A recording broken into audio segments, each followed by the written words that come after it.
All right, good afternoon on this Friday afternoon. Welcome to another town hall for Edwards Air Force Base. We're coming to you live from the center of the aerospace testing universe, where we're going to be answering your questions that you text in live. So go ahead, text in now. Don't hold those questions. 707-412-8922. The number's at the bottom of the screen.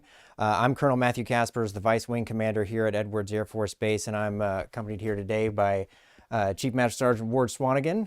So I'm filling in for General Higer. So on behalf of General Higer, welcome again to our Takatatu Live Town Hall. So we got a pretty interesting town hall today. Primarily going to talk air show. So I don't know if anybody's tracking out there in the community and out on base, but we do have a pretty significant event coming up in October. The Air Show Open House and STEM Expo. So we have Major Sam Freeland, who's going to be here to talk to us about that and give us all kinds of information. But before we do that, we want to talk a little bit about resilience.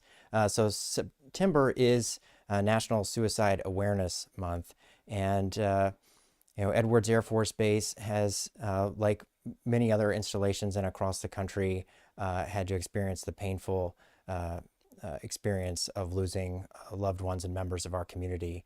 And today we have, as part of our resilience community, part of the helping agencies that help our airmen members, and I do mean capital A airmen, all of our airmen, so to include our civilian employees here. We have Dr. Kathleen McVeigh from the Employee Assistance Program.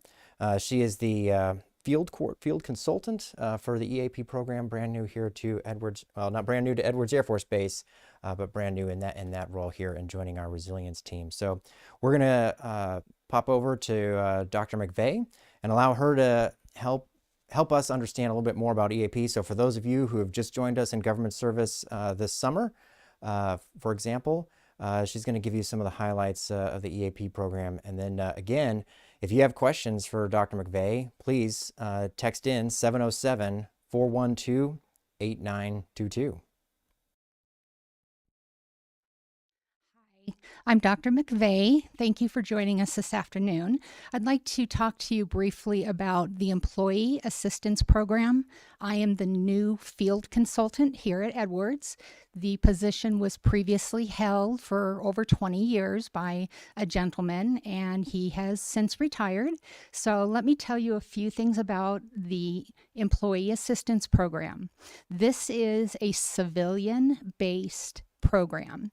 And what that means is that all civilian Air Force employees are eligible to receive these services. That includes your family members, your spouse, your children, significant other. They're all welcome to join our services. The types of services that we have available are for me, I am the clinical counselor for the program. So what I do is I provide counseling services for the family. I think what's really important that everybody understands is that this type of counseling services will not affect anybody's clearances. And I know that that sometimes can be a barrier for people of not wanting to call. So I want to let you know that if you do need any type of evidence or anything for a supervisor, we can provide that. But everything that we do is 100% confidential. There are a few exceptions to that. Of course, it would be if you plan on hurting yourself or if you might hurt somebody else. So those are the exceptions to the confidentiality rules. We offer 24/7 services.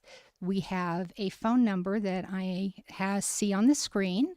That phone number is available to you 24/7, 365 days a year. So if you are feeling like you need to speak to somebody, you can make that phone call, and there are professional counselors available to you on that phone line. We can provide you with all types of different services.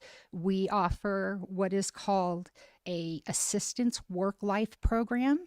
What that program does is it offers you everything from childcare, resources, elder care resources, as well as also providing you with financial assistance.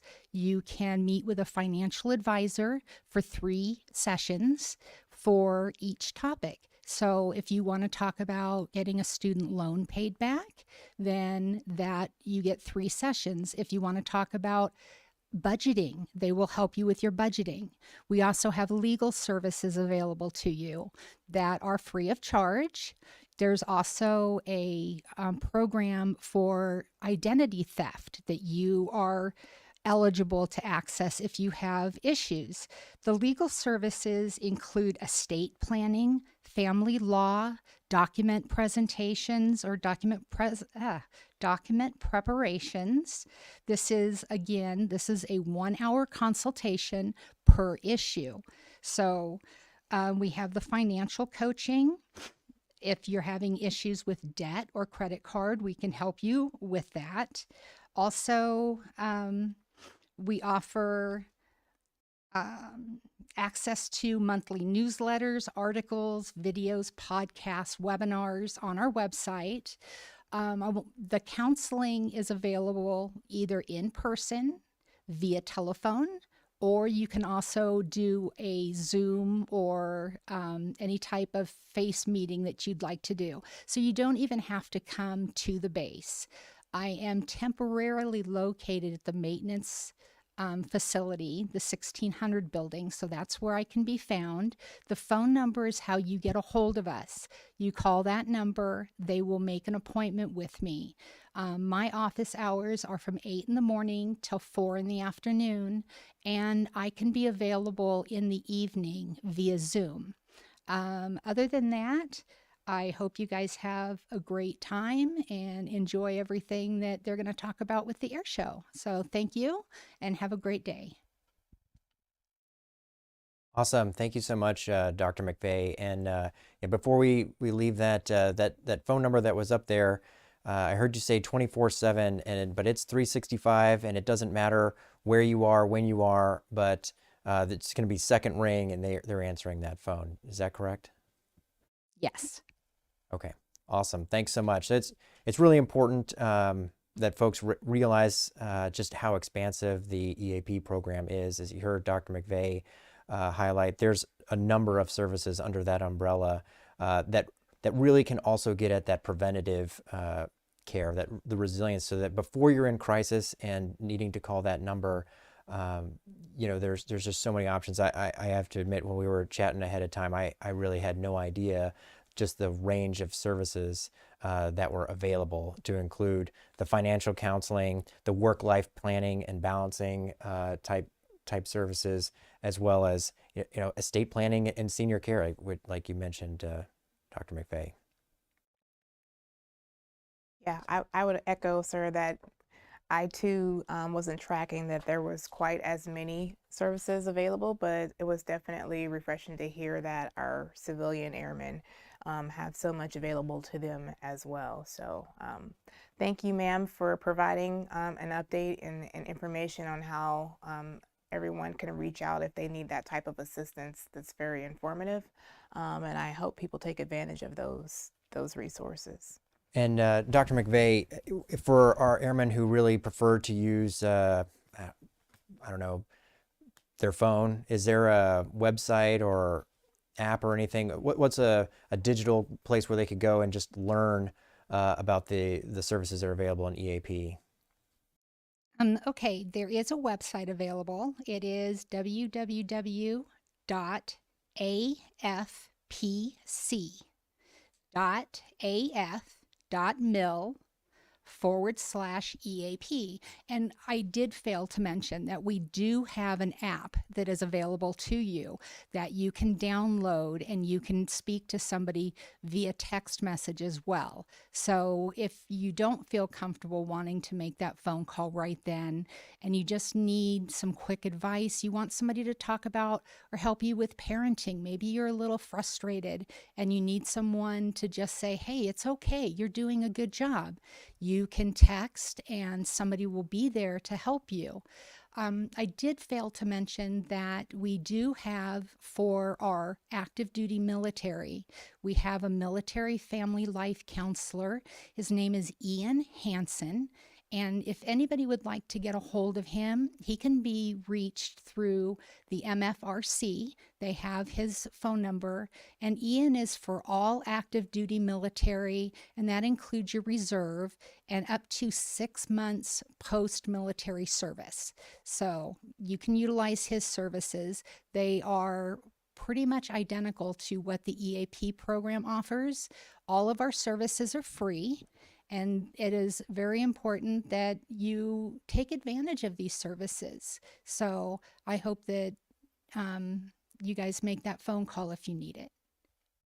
Awesome. Thank you, Dr. McVeigh. And thank you for highlighting the Military Family Life Counselor as part of the MFLAC, as they're often referred to, for the blue suiters, or not just the blue suiters, but just all military. So, right, and they're housed over at the Military Family Readiness Center. So thank you for that. Thank you for that follow-up on the app. And perhaps we can put something out on the Edwards One App to Rule Them All that will include a pointer out to this information. So, all right. So I guess, sir, before we leave that topic, I wanted to add that there was some information that was sent out through a public affairs guidance from the MAGCOM regarding taking care of our people. And it has some really good updates as far as what's coming for folks that are serving or that are part of the team. I'll just hit the highlights, making sure that basic needs are more affordable to military families. So BAH rates, they're looking at 28 different markets where we have seen average rental increases of 20%. So they're going to raise the BAH in those markets. They're going to review the 2023 BAH rates to ensure that those rates reflect the dynamic nature of the current housing market across the board. And then there's more information on that as well. But the other points were making moves easier for families. So looking at extended coverage for temporary housing expenses, DLA, so dislocation allowance, increases there, as well as employment options for military spouses. So a lot of the topics that we typically hit here at Edwards revolve around those things that are housing, CDC, pay increase, gas prices, and those sorts of things that we need incentives for or exceptions to policy. And I think that this latest update coming down from the MAGCOM kind of tackles a lot of those things and gives airmen here some hope as far as us getting those types of breaks that we desperately have been asking for quite some time. And so I sent that out. The first sergeants as well as the chiefs should have that information, and it will go to the top 5 to be distributed to all the commanders and directors as well. So please be on the lookout for that information to come out. If you haven't seen it today, it should be on its way no later than COB, because I think that messaging, we need that out as soon as possible because people are waiting for answers on those topics. Awesome, Chief. Well, as we talk about taking care of airmen, that's how you take care of airmen. No, that's great. Yeah, thanks for getting a jump on that and getting that information out there. Yes, sir. Oh, that's terrific. So yeah, the next topic that we have in the shoot here is going to be talking about our open house, the STEM Expo and Air Show, and really this is another one of those ways that a community can come together, right, and contribute to that resilience. Sure. By all means, it is a lot of work, and it's been awesome to see the team work to pull that together. But it's going to be a terrific way to also support the community to get and be together and celebrate, frankly, air power. One of the interesting nuggets I had from the history office here was that it turns out that the very first air show held here at the Murak Army Airfield was on 6 April 1945 and had 5,000 attendees. And 1,500 people had purchased tickets to stand in line for apparently what was an underwhelming, typical Army meal. So I don't know if that was, K rations or something along those lines, but I'm certain that Major Freeland is going to be telling us about something much better than that. Bigger scale for sure. For sure. Apparently the last time, so I understand it's been quite a while since we've opened the doors to have an air show here at Edwards. Back in 2009, we had over 100,000 aviation enthusiasts descend upon Edwards Air Force Base. So there's got to be a lot of pent-up excitement getting ready for that open house. So without further ado, I think we need to let Major Freeland tell us about this upcoming event. So it is September 23rd. How much time do we have, Sam? Well, sir, thank you for asking. If you go to the first title slide here, I think we're at, 21 or 23 days. I have a countdown clock on my phone to keep track and keep us all on task. We should be getting one soon to be published on this town hall soon, too. So, and if you go to our website, avairshow.com, we also have a countdown that's to the nearest second there. But Nice. that's a lot of pressure to count the seconds. So I yeah. think the days are probably appropriate as we take bites of this elephant and planning it and setting it up so that we're ready by the time October 14th comes around, and then ready to support the public on the 15th and 16th. So we're thrilled to bring it back. I think, from that first air show, I think our food will be a little better, and we will definitely have more people. Our support footprint is almost as many people as they had at that one. So, we're thinking probably closer to 45,000 people that we'll have there. Looks like there's already a question flown in. Civilian with a CAC card bringing family members on the base Friday before the air show without getting a pre-coordinated pass. That is a great question and highly encouraged. We have the Trusted Traveler Program for those with a DoD ID card holders. If you could normally escort a family member on base, you will be able to do so on that Friday, and we encourage that as far as the turnout and how the event is structured to support people. That Friday, if you have Trusted Traveler and want to bring out friends or family and enjoy the event with them, we are well set up to support that and highly encourage that to take a little bit of pressure off Saturday and Sunday as well for attendance, and then we can hopefully accommodate a little bit more of the general public if we can do that. So yeah, that's a huge piece of it. So Sam, just to clarify on that question, does that mean that they need to go onto the SharePoint and do the normal sponsoring through the VCC, or is there something different for the DoD Cardholders Day on Friday? There's nothing different when they show their ID and security forces checks it at the gate. They are allowed to, on the spot, be able to escort those folks that are in their vehicle.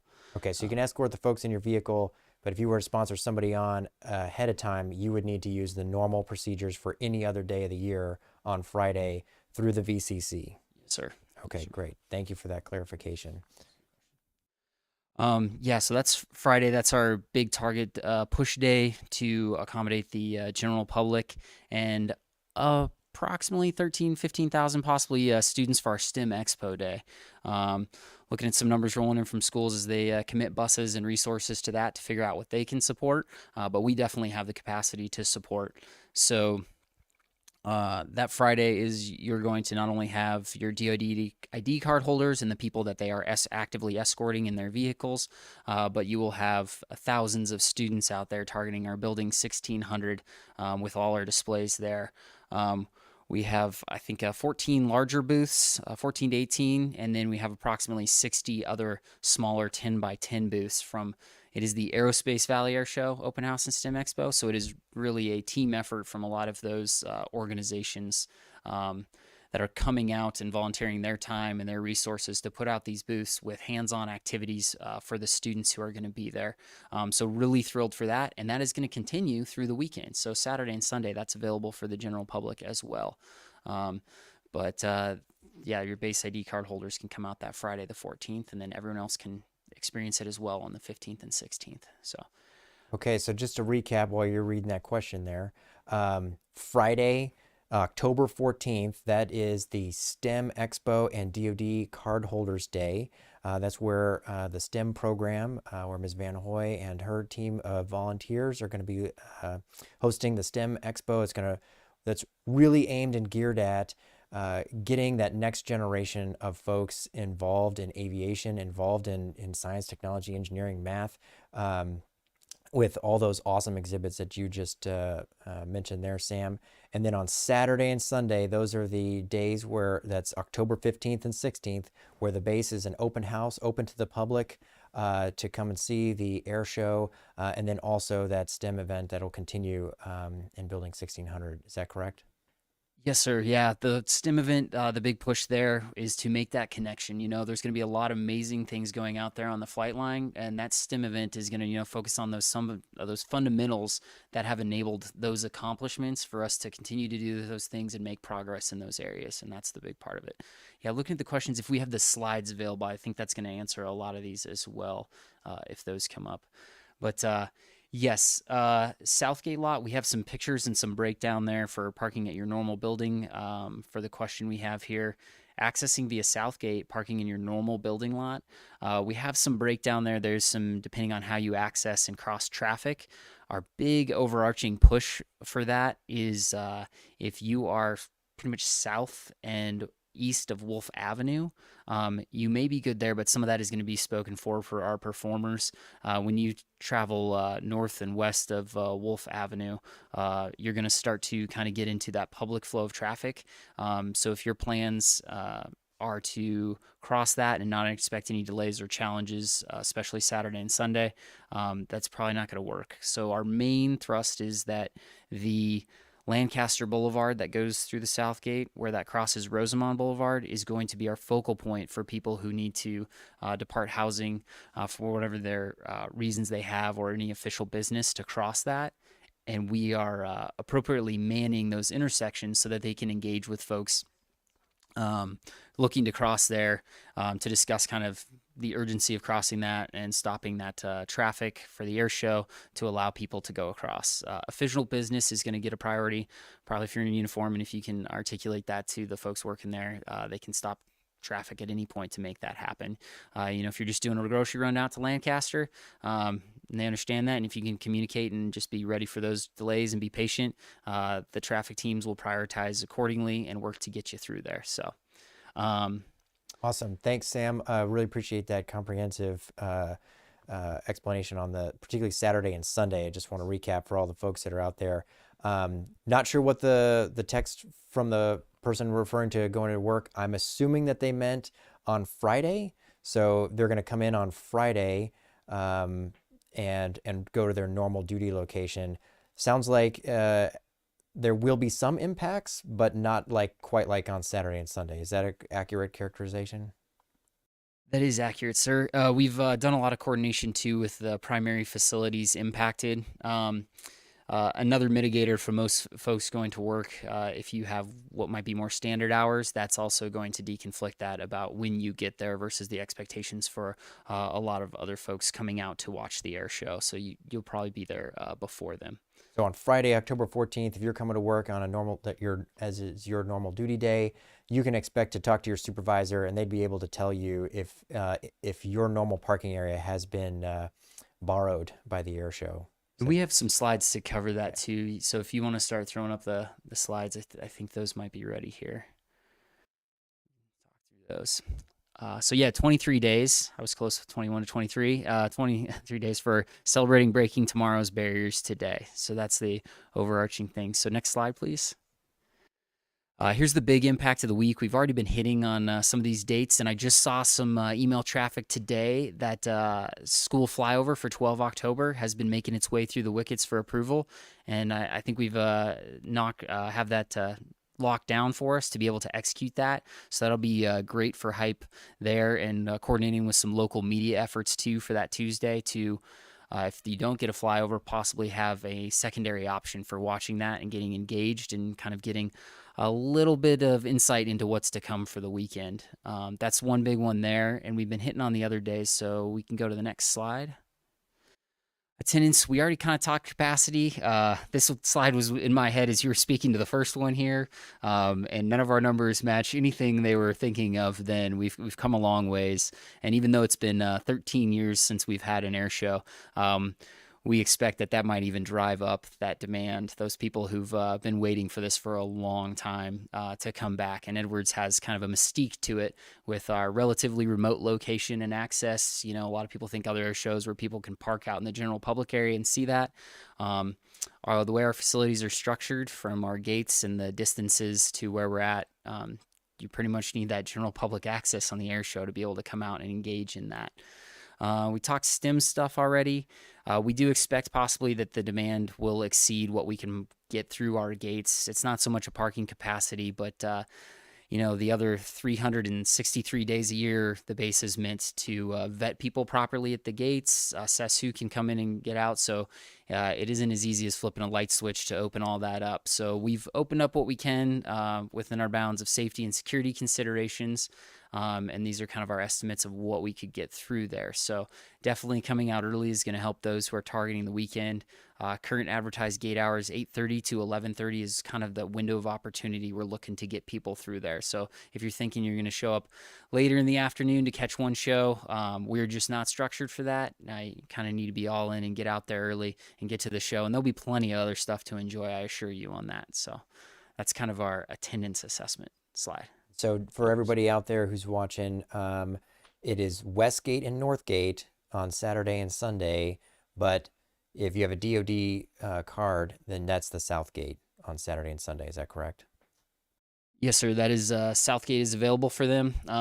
We would like people to prioritize the Friday because, like we just said, we may not have the capacity. So if you're hopping in that mix and creating other challenges for us, it could impact somebody else's ability to attend. So if you can accommodate doing it with Friday, if you're a DoD ID card holder, use any of the gates. But if you do come out on Saturday or Sunday, Southgate will be an option. If you do not have a DoD card, you cannot get in through the South Gate. So. There will be signage to support a lot of this too, and we will also have some of these graphics populating on our website upcoming here too. So with where people can and cannot go, there should be plenty of warnings. Our signs that we're going to put up graphics are going to have QR codes to those gates. If you scan one of those QR codes, it will take you to that gate that you can utilize. And will work out very much well for you. And then once after you're at the gate, there's not too much to think about for directions. We'll have it coned off, and there's not many places you can go other than to the parking area for the air show once you're at those gates. So if you pick the west or the north gate and you're in the general public, you are in the right place, and the rest will work out for you. So slide on those. Sir, before we move too far from the 14th of October, just in an effort to keep with the timing of the way that you have it lined up here, I would like to do a quick plug for the Thunderbirds Air Show Reenlistment opportunity. Senior Master Sergeant Edwards from OSS pushed out an email to let everybody know that if they're interested, the Thunderbirds are reenlisting individuals. Any branch is welcome, with the caveat that your reenlistment paperwork must be accurate and complete and approved prior to. And then on the 14th at 13:35, they're going to do the reenlistment. So if that's something that people want to do, the leadership teams have that information. They just need the head count by 4 October for anybody that wants to get in on that. So just a real quick hijack real quick. No, thank you, Chief. No, it's a great opportunity and a reminder that, there's a lot of other activities going on. And not only do we have the Thunderbirds headlining our air show, but supporting our regular activities to put, just icing on the cake for some of those big events for us, that you're going to see some of those opportunities out there. So please take them by all means and get the most out of it. That, yeah, this is for the general public, but we have Friday and we have opportunities like that we're be very happy to share our air show planning and development efforts to help other folks at the base as well. So thank you, Chief. Thank you. Let's see, what's the next slide? So this is the layout if you're curious about the footprint of this. I think I mapped it out. It's like 140,000 square feet. Hangar 1600 is massive. And so it really, makes a statement about our dedication to STEM to give this event to it. And when you look at air shows too, one of the challenges can be, shade and comfort. So this is a covered area indoors too. So whether or not you're looking for a refuge from the sun or something like that, you can get involved in here. And I would definitely make a point of putting this in your plans to pass through 1600 and look at these booths and some of these layouts and engage with some of these folks.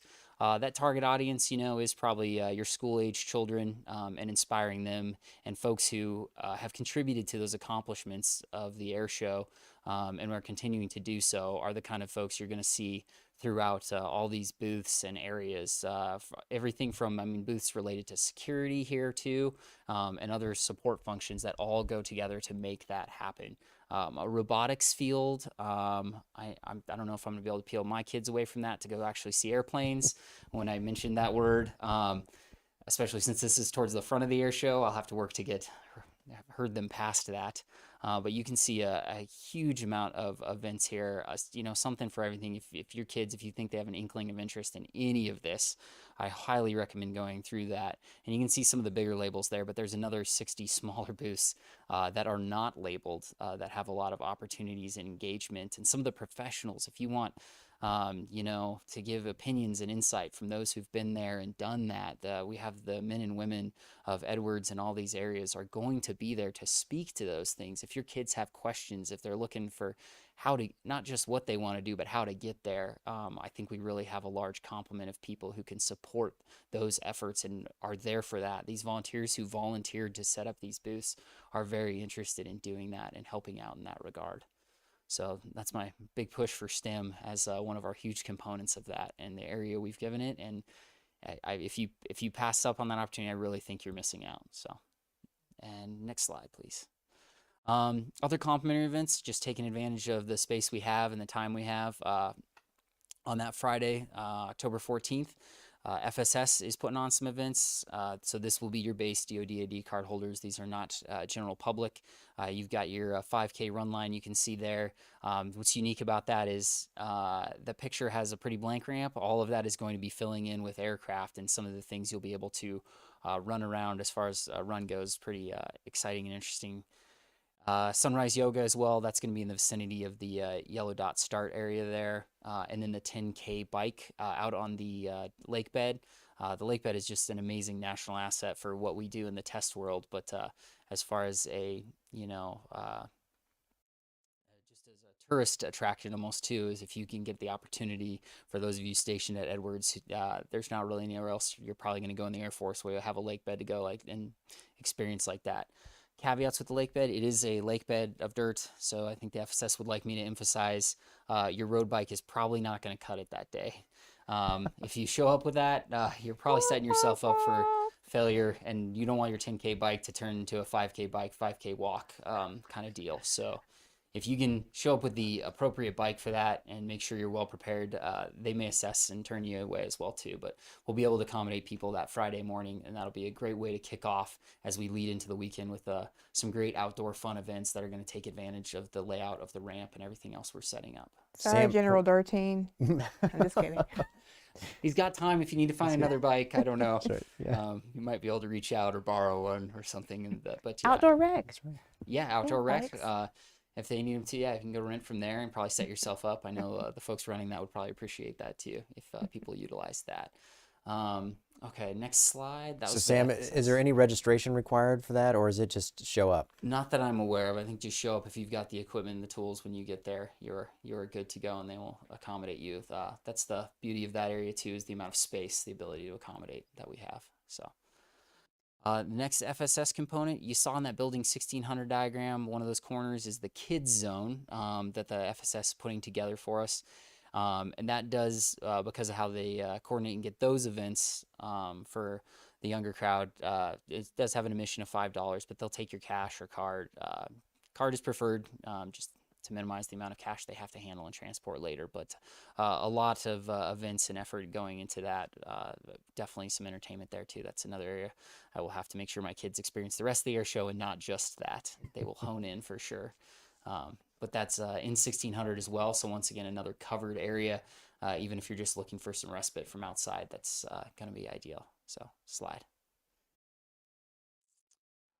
Other FSS components for us, the DFAC will be open. So for those who rely on those, no change in that.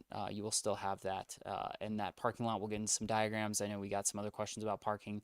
Not only will the facility be open, but that parking will not be utilized except for those folks who need those. Due to some of the workload though, there's some, not competing kind of for the entertainment there, the golf, bowling, and club areas will not be open for Friday, Saturday, or Sunday. So you won't have those available, but the DFAC will be. This is a general lineup. I will caveat everything is subject to change as I get, calls every day if somebody ran out of tires for a unique aircraft and they're hard to source, things like that. Maintenance for some of those supporters. And you can see there is a huge lineup. We've already hit on the Thunderbirds. We got Wings of Blue coming out from Colorado Springs and the Academy to support us, which is going to be great. And then flybys, you can see the kind of family effort. It's very unique that we are situated in an installation that also has a NASA research center there. They're not normally poised to own a facility that can open up to an air show. So bringing those folks into this, I think, is a huge component, when we talk about breaking barriers and some of the work they're currently doing regarding, supersonic flight. They're also engaging with us to help us refine how we're going to celebrate supersonic flight. That sonic boom demo, some of the work they've done in the past few decades to characterize sonic booms on aircraft and where they go. We've been engaging with some of their folks to talk about how we should execute those, even if it's our aircraft, to focus those sonic booms on our crowd area. So to make sure we get the most out of those demonstrations so people understand what it is. So they're all going to be done within their normal sonic boom airspace, but with their efforts, we can guide those sonic booms towards the crowd. So I think that is a huge piece of it. My previous office I worked in when I was looking at some supersonic flight rules, some folks I know when I talk to people from where I'm from, like, oh yeah, it used to happen everywhere, sonic booms. It was somewhere in the 70s when supersonic aircraft were kind of propagating. And they kind of realized, there's some other impacts with that. If folks lived in a place where it was happening consistently, they would thoroughly understand. But Edwards, as they started to kind of regulate that and constrain where you could do that, Edwards has a definitive need for that with our test programs and what we do here, and we have the airspace approved to execute those. So I know there's not many people these days who've probably experienced that sonic boom like the folks working at Edwards do routinely. So being able to provide that and show that to some people, and even people who are around in the 70s, maybe when it was everywhere, if you want to see or experience that again, definitely come out and we will be able to accommodate you in that regard. So I think that's a very unique highlight compared to how just the constraints that other installations have. Edwards is well positioned to put on a good sonic boom demonstration. So slide. Just the tentative airfield layout. Once again, the caveats about who comes in and if they run out of tires and can't get here or whatever, because some of these aircraft are very unique. They have unique support requirements too. So a lot of folks are really working hard on these teams that support these aircraft to get them here. This is 1.4 million square feet. It's about a half mile from end to end just laid out there, and you can see all those aircraft. We're currently organizing, figuring out the logistics of how they're all going to flow into those spots, but this is the general space of this. So for scope, bring your walking shoes, be prepared to be on your feet for long periods of time. 1600 is that great stem area for some shade. I know under these larger aircraft wings will also gather people. But, if you got your sunscreen, water, we are going to provide water on site. If you bring a clear refillable water bottle, highly recommend that as well too. And you'll be able to find some water filling stations to top those off. Yeah, it's been a lot of tension on the weather these days. Average highs at this time of year tend to be around 80 degrees. So hopefully that holds true the day of too, and we can have a nice comfortable day out there and that the weather cooperates too. But we'll be checking that. I know about 10 days out is when most forecasts drop, and we'll be calling weather, I'm sure, to get an assessment. But even on the cooler days, sunscreen and water are going to be minimum requirements that anyone who comes out is going to need. So Sammy mentioned a lot of things that you definitely want people to bring. Anything you definitely want people not to bring? Yes, we have a security slide here. So next, perfect. So we kind of talked about the gate times. They've got a list here, avairshow.com too, if you want to track down a list of these and dig into those. I think a good baseline is if you think it could hurt somebody else in the crowd, whether or not you were the one in control of it, is a good baseline for you. Probably don't need to bring it to the event.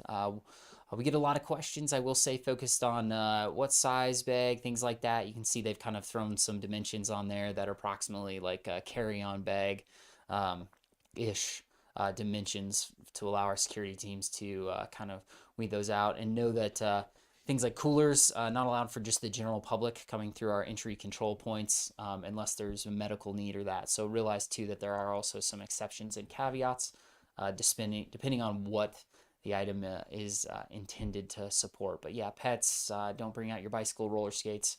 That could probably propel you faster than you need to. We expect large crowds. It's just not a good environment for that and not safe to have those things.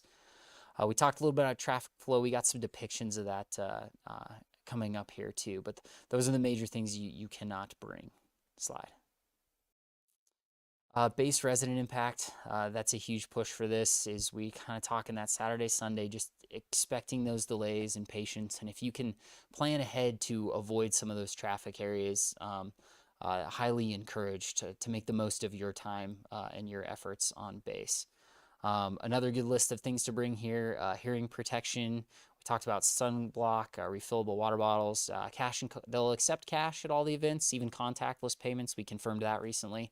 But we were not going to have ATMs on site. So if you do run out of cash and you need some more money, you're going to be relying on plastic. Yeah, sunglass, hats, pins for autographs. There will be engagement opportunities, whether or not you want to engage and get an autograph out there on the flight line with a flying performer, or you want to do it at the STEM Expo with some of those professionals in there. I'm sure would be more than willing to sign an autograph in that regard. Strollers, seating is usually very limited air shows. If you can provide your own for a break, especially if you assess your own capabilities for walking that half mile down, back to and from buses and being on your feet, highly encouraged. And then always photography to capture those memories too that you're going to want later. But overall, Friday is the big push for base residents if you can work to make that happen. We do get some questions regarding students on that with the STEM push as well too, depending on whether or not a school has. There's so many schools coming out to that is really unique to that school's policies and your own decisions as parents or guardians on comfort levels and how the school supports that for bringing them out. Love to have them out there, but you'll have to kind of work within your decision space and your understanding within those schools about whether or not you could bring out your kids for that Friday. So that's a huge piece of that. Slide. We have counted a lot of parking spots. Rebecca Schweitzer, thank you. Slide. Just to let you know that we are accurately assessing the parking, and we do have assessed to have some additional capacity in some locations. But if we go to the pictures, I think those will be worth 1,000 words on the next slide for parking. So yeah, there's a lot of colors here. Big takeaway stuff is that the yellow parking lots working north to south, kind of golden yellow there, are going to expect we have to put all those STEM buses somewhere, and upwards of 400-ish. So those areas are going to be impacted around there. If you're familiar, I think Subway and Wingstop is the biggest and easiest thing for people to find in that area. That parking lot around there is going to be reserved for those buses. Luckily for us though, just within walking distance and across the street, you see the kind of pink highlighted areas is going to be able to accommodate our air show volunteers and others. So you can kind of see where you possibly fit in there. And then you've got the green areas, and those are going to expand for our base employee and resident parking that you have. And I think most of those are well within 3/4 of a mile of the event as far as ease of walking. So the big focus areas, I think, from this slide and Friday are the buses are going to displace a lot of that 1600 parking lot area, focusing in on the pink for our volunteers, and then working outward towards those green spots for everybody else coming in. So slide. And then expanding farther. So this, you can see it's mostly green here. So this is going to be people who want to attend our base residence on Friday, 14 October. And you can see a significant amount of parking space that they will have access to and be able to utilize. If I had to simplify it, it would be just north of Higer and west of Wolf. If you kind of can make that bracket on a map somewhere and find parking, you'll be in a good place to park and be able to transit to that entrance next to building 1600. Slide. This one doesn't probably impact too many people here, but down towards base ops and everything is primarily going to be performers, so or maintenance support. So there's not too much you're going to find down in that area. So probably not a priority area for anyone to kind of seek out any parking. Slide. Continuing out on Friday, even farther out there, you notice this is basically in the vicinity of our security forces facilities. The DFAC is redded out and blocked there. Kind of spoke to that parking will be available there, but that the amount of security increase in footprint, they're going to need a lot of parking for their augmentees to make this event happen. Slide.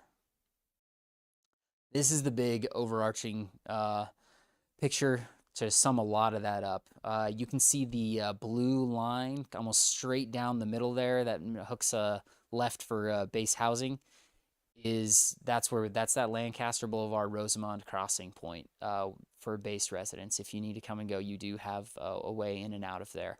Or if somebody needed to cross over to the other side for official business transiting there, that is the go-to intersection.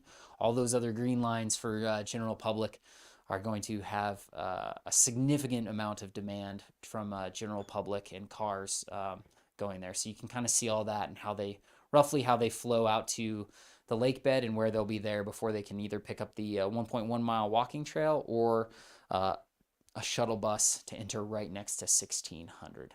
So I think that's a pretty good overarching if you had to pick an area and draw some bounds of where you could and couldn't go, and what might be challenging if you treated those green lines as a difficult area to get across, and expect delays with those, you'll be good. But if you're on the other side of those, pretty free flowing and should not be any challenges. And this just hones in on those paths. So if you did come from base housing and you needed to cross, that would take you across Rosamond at South Lancaster, and you could pick up Wolf Ave and make your way into some of the more limited general population parking on the Saturday and Sunday if you had there. You can expect too, if you're in another area, parking passes will be distributed that will annotate what parking lots are available for others, and some enforcement of that. So we'll be able to identify if you can or cannot park in some of those other places.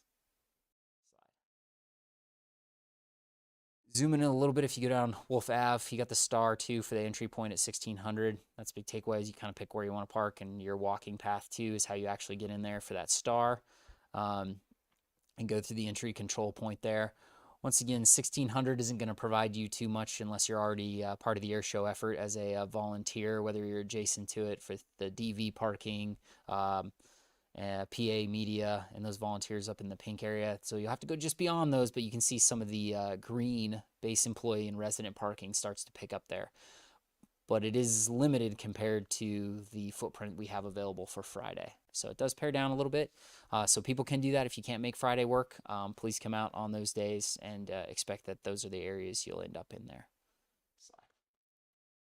Once again, you're not going to have much luck if you head down towards the base ops, towards that end of the ramp. There's not going to be much to support people outside of there. Slide. This is kind of to address some of the concerns, I think, from those who've been around. Maybe if they weren't around for the first one, if they were around in 2009, there was definitely some challenges there. Some improvements this year. California Highway Patrol has really stepped up for us, taking intersection management in Rosamond. It was assessed that if you just leave those lights going green and red as normal, there's really no chance of them keeping up with the demand capacity to get people to our gates to even meet their capacity. So big thanks to the California Highway Patrol folks who are really, and local law enforcement, who are really going to be helping us up with out in the local area for facilitating that flow. So if you barely get in or anything, you definitely owe CHP a big thanks for managing that as they keep them flowing through there. An extra gate is actually worth quite a bit to us, so that's a significant one. A couple extra paths to and from our lake bed, so that should facilitate not just getting people on there, but a big push is to get people off before the sun sets, because it's kind of desolate out there. We have some additional lighting if we need it out there, but the goal is to kind of avoid having anyone on the lake bed at dark when there's just not much to orient yourself to. And we talked to, California Highway Patrol is really facilitating that Highway 14 and making that a priority. And another big one is going to be just our communication ability that has just kind of naturally evolved since 2009. The Edwards app is going to be flipped in the near future, and we will have an app, so look for that. You can be checking our website. That'll also tell you when that is live and available. Highly recommend if you get that. It'll give you a great way not just to engage while you're at the air show, but if you can subscribe to alerts, we'll be able to push time-sensitive information to you that'll make your experience much better, whether it be traffic or anything else, or potentially, in the event of an emergency, it would be probably pretty handy to have that available, and we can use those to communicate. Our social media outlets as well, too, are going to also provide us a unique opportunity to communicate with the general public. So I recommend, if you can get involved in any of those, and just increasing our ability to communicate with you and make the event better for anyone coming out there. we're investing quite a bit of effort into orienting people and just marking the lake bed so that it'll resemble maybe more of a normal parking lot, and keep it a little less Wild West out there so that people can orient, so you know where your car is. So both when you get here and go to find your car and when you leave, to make that more efficient for people. So those were some of our big target areas that we've been able to make some advances in for those who may have had some negative experiences in the past. Slide. This is our website header, the most current one. If you go to avairshow.com, this is what you'll see. The emphasis item for that, the support function to make this happen cannot be understated. And one of the top ones there, volunteer vendor sponsorship.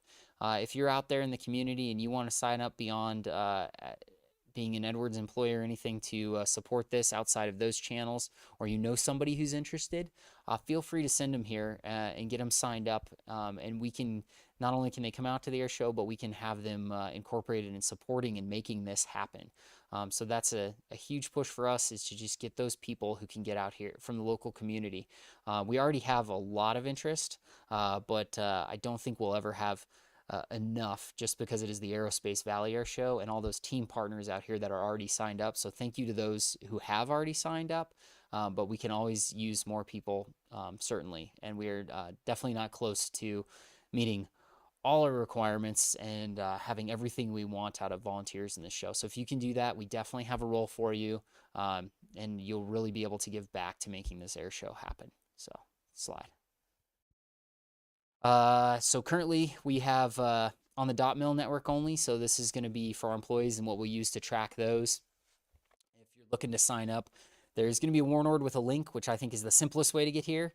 But if you can get to a SharePoint, and this just flows left to right downhill there, if you can get to Power Apps, this should have been issued for all Edwards 412 Test Wing folks. And if you navigate this way and find the more apps there and Power Apps and click on apps, you should be able to find something that talks about the 2022 air show. And if you click on that, it'll pop up and you'll be able to fill out a form with areas that you'd like to work out and identify yourself as a volunteer. And this is going to be coming down in a mandate in the near future.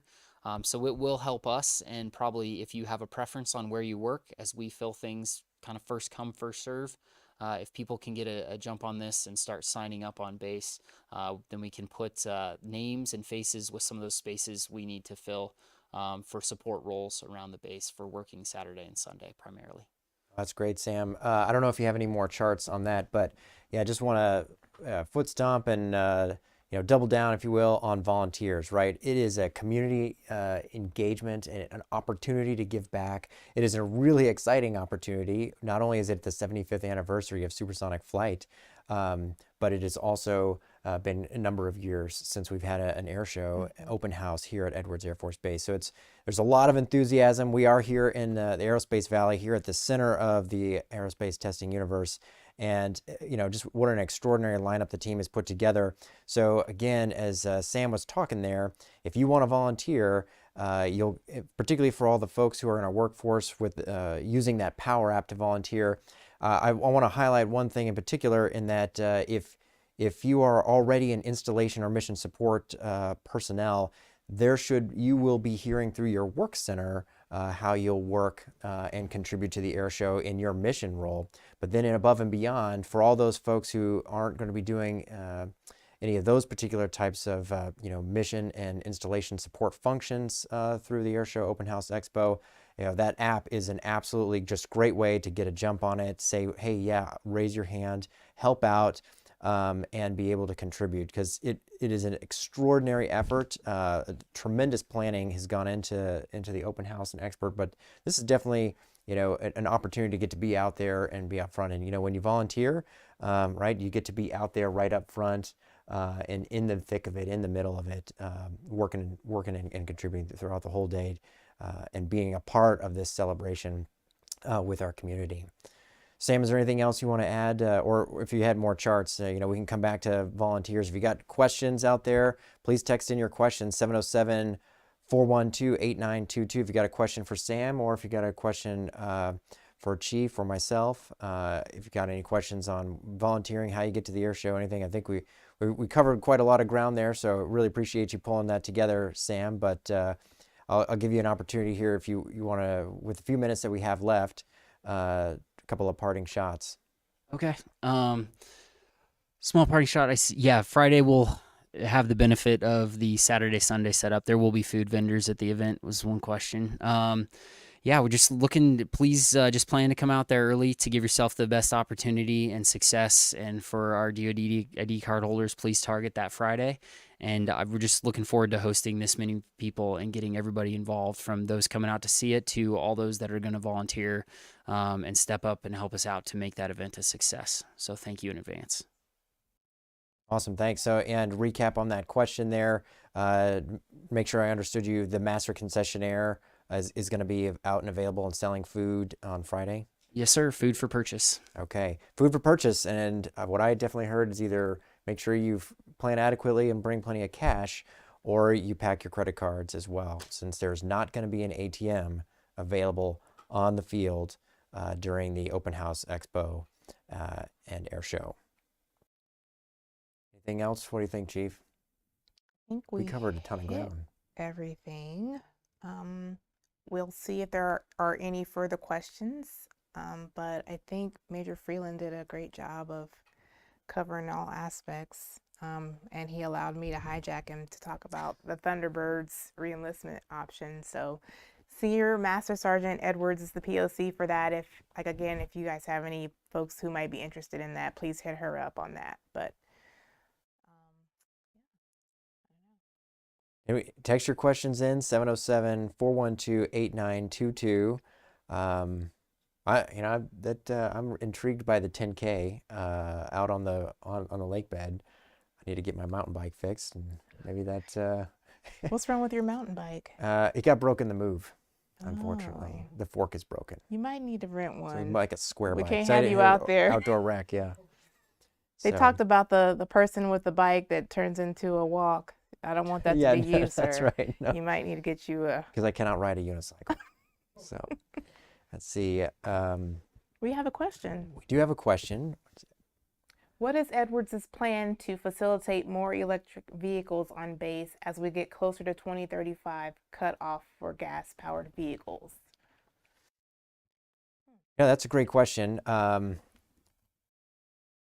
I can speak to the fact that I know that there is a upcoming AAFES pilot, but beyond that, we're going to have to take a note on that question and get back to the note. Electric vehicles for sure, they're without a doubt here to stay. And I know that there's a lot of opportunities in this space, and I know we've talked about it like in the energy assurance discussion. But I'm going to have to get back to the caller there, and we'll have to get that answer back next time on what specifically we're doing besides those pilot activities. Yes, sir. You're absolutely right. It's something we've been looking into for quite some time, and we had to start with AAFES, and they've since come back and said that they were going to let us do a pilot. So we're going to see what that entails and when we're going to kick that off. And we're, I think, doing a data call to collect to see how many people actually have an EV, how many would partake or take advantage of those EV chargers. So yeah, more to follow. Yeah, more to follow on the timetable and the where exactly. Yes, sir. So any other questions out there? 707-412-8922. If there aren't, then I'll drop this bit of trivia out there that folks can text in for next time. But there's something really special about Thunderbird number 1. The current commander of the Thunderbirds, Thunderbird number 1, goes by Astro, and he'll be here leading the Thunderbirds. But there's something very special. So for folks, next time when we're here at Town Hall, if you've got that nugget of trivia and you've got the answer to that, text that in, because it is a really interesting, fascinating community, connection, if you will, to Edwards Air Force Base. I've already given you a hint. Nice. Looks like we have a new question. Is TikTok still not allowed for federal employees? I'm not sure I understand the question. I'm not aware of any DoD policy that would prohibit TikTok, for a person to do that off duty on their own time, on their own devices. So we would need clarifying. Probably gonna need a little support bit more or on that yeah, one. that one's too vague. But Please let us know your yeah, if there's not actual, but like we need a little more meat on that question, please. yeah, if you get a little more context and you get that texted in, that's another something we could answer out of band, off the air. But all right, it looks like we are at time. Major Freeland, thank you so much for taking the time and giving us that comprehensive overview of the air show, helping us understand where to park and how the traffic is going to flow and what services are going to be available to us again. So T-minus 21 days. We're here at September 23rd, closing out our town hall for the Center of the Aerospace Universe here at Edwards Air Force Base with our countdown to the Edwards Air Force Base STEM Expo, Open House, and Air Show. That's October 14th for the DoD cardholders and October 15th and 16th, open to the public, headlined by the U.S. Air Force Thunderbirds. That's all for us here from Tocatatu for this Friday, September 23rd, and we'll see you next time. Have a good weekend.